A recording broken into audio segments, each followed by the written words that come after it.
Welcome to Penrose Learning, where we make understanding easy. You start by receiving fresh fruit bunches and acting fast. The first actionable step is sterilization.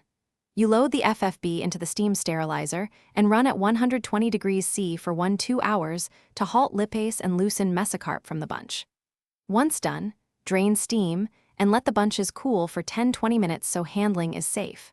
Make sure to inspect for rotten fruit and divert it. Proper sterilization preserves oil yield and prevents free fatty acid spikes later in processing. You move swiftly to threshing and milling. Once fruits are detached, feed them into the sterilized thresher, aiming for high detachment efficiency to avoid lost oil. Then you macerate or crack the mesocarp to expose oil cells and pass the mash through a continuous screw press at the recommended pressure range to extract crude oil. Make sure to monitor cake dryness. Too wet reduces extraction, and too dry may damage equipment. Collect press cake for kernel recovery, and set aside effluent for clarification.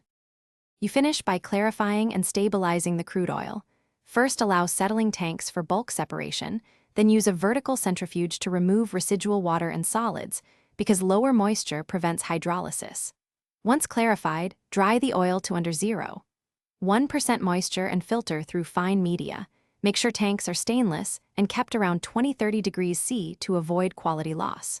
Finally, package or transfer to storage. If FFA rises or cloudiness appears, check sterilization. Thanks for watching. If this was helpful, leave a like and consider subscribing. See you next time.